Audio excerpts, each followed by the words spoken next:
মাছ মাংস রান্না করতাম, কিন্তু আমাকে দিত না গো। আমি ঘৃণায় লবণও দেখতাম না। আমার ননদ ছিল, ননদের বলতাম দেখো তো লবণ হয়েছে নাকি, ওরা বলতে যে হয়েছে। ওরা সবাই মিলে খাইতো, কিন্তু আমাকে দিত না গো। কোনোদিনও ওই দিত না, একটুকুও দিত না। মাছের একটু যে ভাঙি একটু দিবি, তাও দিত না গো। ছিল আমাকে মারি রিক্সার পারে তুলে দিল, এমন মারাই মারলো, আমার শাশুড়ি মারলো। আমি এখনো আস্তে কথা সময়তে শুনতে পারি না। আমি খাটের এক কোনায় বসে আছি, আমাকে এক ঘুষি মারলে অজ্ঞান হয়ে গেলাম। আশপাশের লোক এসে আমাকে পানি দিয়ে তাজা করলো। আমার স্বামী কিচ্ছু বললো না। আর আমার স্বামী আমার শ্বশুর শাশুড়িরা বলে দিত তোমরা এত অত্যাচার করে না, অত্যাচার করতে তো নিজেই চলে যায়। আমার প্রতিবন্ধী ছেলে কিচ্ছু করতে পারে না। আমার প্রতিবন্ধী ছেলে নিয়ে আমি কিছু করতে চাই, আমার মেয়েটাকে লেখাপড়া করাইতে চাই, তার ভবিষ্যৎ আছে। তার বাবা তাকে দেখে না, তার কোনো ভরণ পোষণ দেয় না। বাচ্চা কাচ্চা কয়জন আপনার? 2টা বাচ্চা। দেখে না এরা কেউ?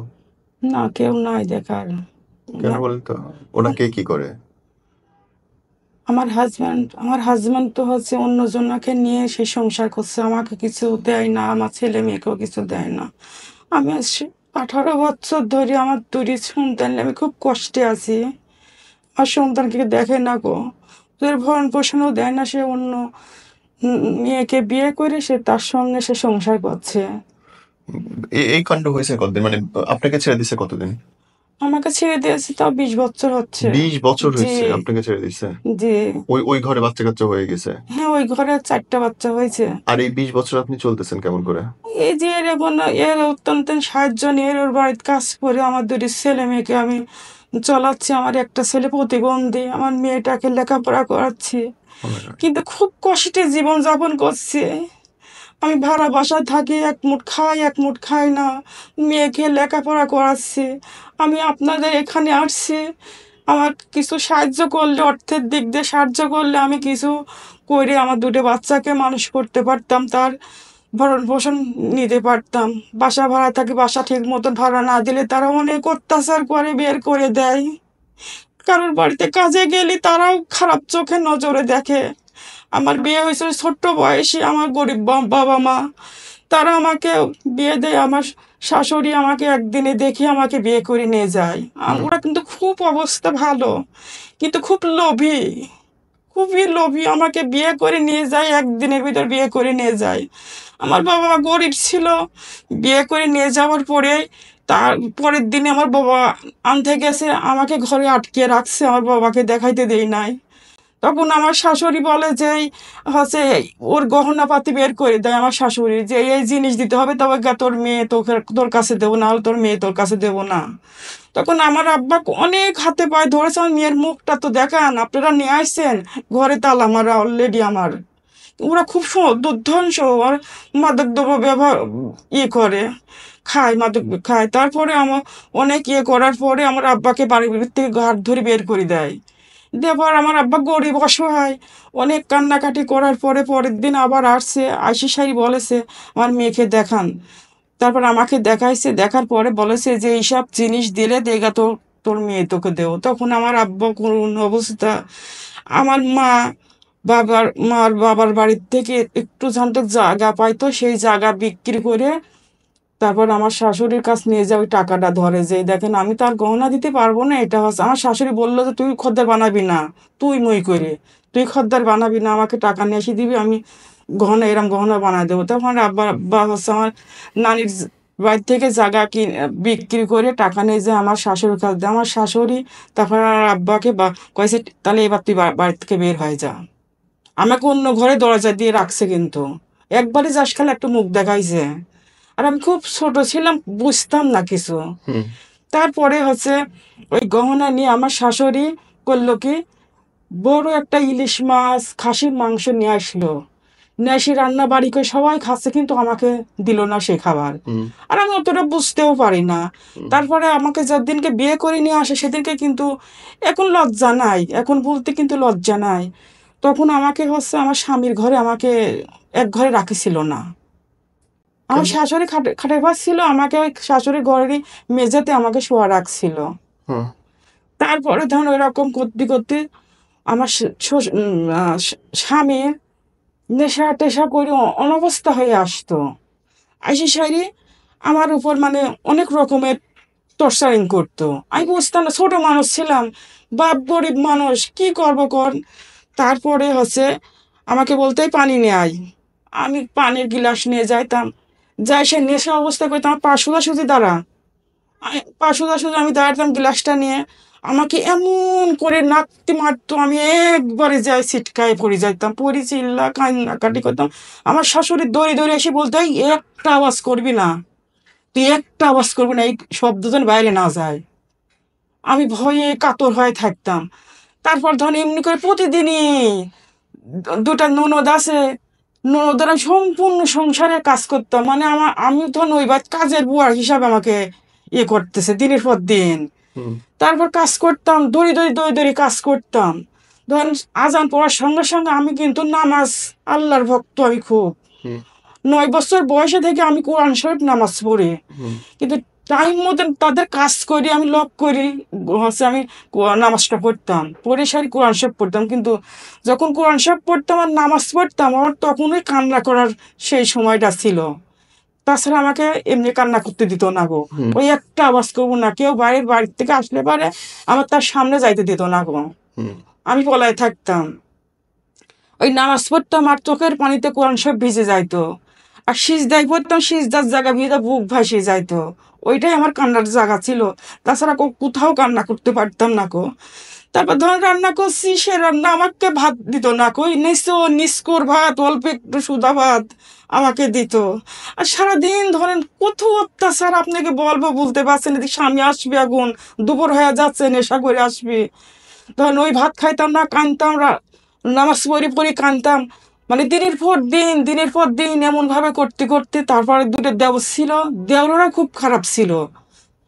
দেওরটা, একটা দেওর খুব নেশা খারাপ ছিল, আমার উপর খুব মানে খারাপ নজরে তাকাইতো। আমি খুব সতর্ক থাকতাম, খুব সাবধানে থাকতাম। আর আমার স্বামী তো ধরেন সারাদিন সকালবেলাতে বের হইতো, দুপুর সময় আসতো নেশা করে, মাঠ ধরে 2 ঘন্টা 2 থাকতো, থাকার পর আবার চলে তো রাত 3টা 4টার ওদিকে আবার আসতো। হুম অন্য নারী লিসে থাকতো কিন্তু। ও অন্য মেয়েদের সাথে ঘুরে বেড়াতো। হ্যাঁ, হ্যাঁ। হুম আমার পর তার কোনোই ছিল না। অন্য নারী লিসে সারাক্ষণ থাকতে, এমন অবস্থায় তো আমি সবই কিছু ধরনের বুঝতে পারতাম। হুম তারপর জোরপূর্বক ধরেন আমাকে ধর্ষণের মতন, দীর্ঘদিন নেশা অবস্থায় ধর্ষণের মতন তো করতেছে আমার। হুম কোনো আমার দেখার কেউ ছিল না গো। আবার আজান পড়ার সঙ্গে সঙ্গে আমি উঠে ধরেন সম্পূর্ণ সংসারের কাজ করতেছি। এমনি করতে করতে একসময় আমার ধরেন আমার অল্প বয়সে আমি প্রেগনেন্ট হয়ে বলি। হুম প্রেগনেন্ট হওয়ার পর বোঝানি তো, প্রেগনেন্ট হওয়ার পর তো কোনো কিছু কেউ খাইতে পারে না। হুম তখন আমার একটা নেশা হয়েছিল, মানে পান্তা ভাত ওই মুড়ি চটকায় পানিটা একটু গিলাসের মুখে খাবো। তো ধর নেশা হয় ওইটা যেন সকালবেলা যেতে আমি খাইতাম, সঙ্গে সঙ্গে আমি বমি করে দিতাম। দেওয়ার পর আমার শাশুড়ি দড়ি বাড়ির মধ্যে ঘরের মধ্যে এসে বলতে, "এই তুই হচ্ছে ভাত খায় হচ্ছে এরম বমি করছিস, এই গরম ভাত এখন রান্না করো, খবরদার তুই খাইতে পারবো না কো।" সারাদিন ধরেন ভাত দিত না আমাকে, না খাই সারাদিন কাজ করতাম। কাজ করে করে দুপুরে ভাত হয়তো মনে করছে যে তরকারি বরকারি সব রান্না করতাম, মাংস রান্না করতাম, কিন্তু আমাকে দিত না গো। আমি ঘৃণায় লবণও দেখতাম না। আমার ননদ ছিল, ননদেরা বলতাম, "দেখো তো লবণ হয়েছে নাকি?" ওরা বলতে যে হয়েছে। ওরা সবাই মিলে খাইতো, কিন্তু আমাকে দিত না গো। কোনোদিনও ওই দিত না, একটুকুও দিত না। মাছের একটু যে ভাঙি একটু দিবি, তাও দিত না গো। ওই নিচের গুলা ওই বেগুন টেগুন ওই ভাজি টাজি থাকলে তাই একটু দিত। চোখের বুক ভাসিয়ে ওই ভাত খায় সাইডে খালি ভয় পাইতাম, জানলে এখন তো আমার হাজব্যান্ড আসবে, স্বামী আসবে, দুপুর হয়ে গেছে, আসবি ধরেন নেশা করি তার মধ্যে ঢুকতো, ঢুকিয়ে ধরেন আমার উপর সেই মারধর দীর্ঘদিন। তারপরে কি করতো, যে মেয়ের সাথে তার সম্পর্ক আমার স্বামীর, আমার শ্বশুর শাশুড়ি দেওয়া অন্য সবাই জানতো, ওদের বাড়ি যাইতো, ওদেরকে আমার সামনে বাড়িতে নিয়ে আসতো, নিয়ে এসে ওদের সাথে সেই ওই মেয়ের সাথে ই করতো। আপনার সামনে? হ্যাঁ, আমার সামনে। বিকাল হলে আমার শাশুড়ি হচ্ছে চলে গেছে ওই মেয়ের বাড়িতে। ওই মেয়েরা হচ্ছে ধরেন একটু অবস্থা ভালো, আমার শাশুড়িরা মানে পরের জিনিসের উপর খুব লোভ লালসা ওদের, পরের জিনিসের উপরে ওই খাইতে মাইতে দিত খুবই। তারপর আমি ধরেন ওই ভয় করে ঘরের মতন বের হইতাম না গো। আমাকে ধরে মারবে। এরকম করে দীর্ঘদিন নির্যাতন করতে আমার বাচ্চা পেটে আসলো। আবার আসার পরে আমার হাজবেন্ড যখন আমার বাচ্চা আছে 8 মাস, তখন আমার স্বামী আমাকে পেটের পরে এমন এক লাত্তি মারলো, খুব লাত্তি আর বোন মারলো। তখন আমি অনেক কান্নাকাটি করলাম। করার পরে আমার শ্বশুর শ্বশুর আছে, আসলো, আসি সারি বলছে যে তোমাকে এরকম করে মারতিস কিসের জন্য। তখন আমার শাশুড়ি কছে, এই তুই চুপ কর, কথা বলবি না কো, বোরে না মারলি বোরা ঠিক থাকে না কো। হ্যাঁ, তারপর আমি কাঁদতেছি, আমার শাশুড়ি বলে যে কোনো আওয়াজ যেন না হয়, বাড়ির বাইরে যেন এই আওয়াজ না যায়। আমি তখন ফুফা ফুফা কাঁদতেছি, কোনো শব্দ আমি বাইর করতেছি না। আমার কান্নার টাইম ওই নামাজ আর কোরআন শরীফ পড়ছে ভাই। কোরআন শরীফও ভিজে যাচ্ছে, পাক বুকও ভিজে যাচ্ছে, সিজদা দিয়েছি সেই জায়গাও ভিজে যাচ্ছে। আমার কান্নার টাইম হচ্ছে ওই নামাজ আর কোরআন শরীফ পড়ার সময়। তাছাড়া আমি কাঁদতে পারতাম না গো, কাঁদলে অসুবিধা। বাপ আসতো, বাপের গেটের মুখ থেকে বাইরে করে দিত, এই এখানে আইসিস তুই খাওয়ার জন্য আইসিস হচ্ছে জামার বাড়িতে। তাই কাজ আমার, আবার আমার হাজব্যান্ড আমার আব্বাকে একদিনকে তাইরি মারতে গেল নেশা অবস্থায়। তখন আব্বা কানতে কানতে চলে গেল। আমি 2 মাস পরে আমার শরীর এত খারাপ যে খারাপের শেষ নাই। আমি বাবার বাড়িতে গেলাম, বাবা আমাকে বুকে চড়ায় ধরে কাঁদলো। কাঁদার পর যেদিনকে আমি চলে আসি সেদিনকে আমাকে বুকে চড়ায় ধরে বললো যে আজকে মনে করলাম যে আমার মেয়ে আজ মরে গেল। আমার মেয়ে আইস, আমি মনে করলাম যে আমার মেয়ে আইস মারা গেল, মানে আমি তার দেখতে পারবি না কোষে। খুব কান্নাটা এরকম অবস্থা করতে করতে বাচ্চা হলো। বাচ্চা হওয়ার বাচ্চা যখন 6 মাস, তখন এত মার, এত আমার পেটের সারা জায়গায় আপনি মারের জায়গা দেখবেন, এত মার এত মার। তারপরে যখন বয়স, যখন আমার বাচ্চা 6 মাস, তখন আমার বাবা বাইসি ছিল। বাবা বললো যে এইভাবে তো সংসার করা যায় না গো। তারপর আমাকে নিয়ে আসলো, আমাকে মারি রিক্সার পারে তুলে দিল, এমন মারাই মারলো, আমার শাশুড়ি মারলো। আমি এখনো আস্তে কথা সময়তে শুনতে পারি না। আমি খাটের এক কোনায় বসে আছি, আমাকে এক ঘুষি মারলে অজ্ঞান হয়ে গেলাম। আশপাশের লোক এসে আমাকে পানি দিয়ে তাজা করলো। আমার স্বামী কিচ্ছু বললো না। আর আমার স্বামী আমার শ্বশুর শাশুড়িরা বলে দিত, তোমরা এত অত্যাচার করো না, অত্যাচার করো তো নিজেই চলে যায়, আরো আরো অত্যাচার করো, আর 7 দিন খাতে দাও না, দেখে না ওই এমনি এমনিই চলে যাবি না। হ্যাঁ, তারপরে আমার শাশুড়ি শাশুড়ি ওইরকম আমাকে ওইরকম অত্যাচার করলো। আমি হচ্ছে বাবার বাড়িতে আসলাম। আসার পরে আমাকে আর হচ্ছে বাবা বললো যে তোমার ওখানে আর যাওয়া লাগবে না, তোমার ওখানে যাওয়া লাগবে না, তুমি হচ্ছে এই ঘর সংসার ভেঙে দাও। তখন আমার বাবাকে আমি বললাম, বাবা আমাকে বিয়ে দিয়েছিলে তখন কি তোমরা কি ছেলেটাকে দেখে শুনে বিয়ে দিয়েছিলে না? এখন তুমি আমাকে এখন ইয়ে করবে, আমার মেয়ে মেয়ে হয়ে গেছে। আর আমি তো কেমন না মেয়ে, তুমি তো জানোই আমি নামাজ কালামে আল্লাহর ভক্ত, আল্লাহকে আমি বিশ্বাস করি। আমি এই এই সংসারই দেখি আমি কত দূর যাই। তখন আমার বাবা কিছুতেই আমাকে পাঠাবে না। তখন আমার স্বামীরা জানি গেল, জানি যাওয়ার পরে রাত 2টার সময় আসি সারি ঘরের পিছনে খাড়া থাকি, দরজা নক করি সারি আমার বাবার বাড়িতে আসি, দরজার কাছে করি সারি আমার মা বললো কে, কয় আমি অমুক, দরজা খোলেন। আমার বাবার মানে মাস্তান তাকে তো নেশা করে ভয় পাইতো। তারপর দরজা খুলে কয় এখনই আমি নিয়ে যাব আমার বউকে।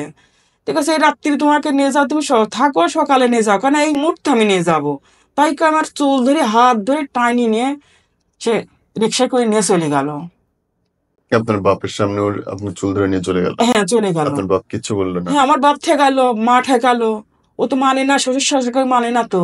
মানার কি আছে, মারবে রীতিমতো।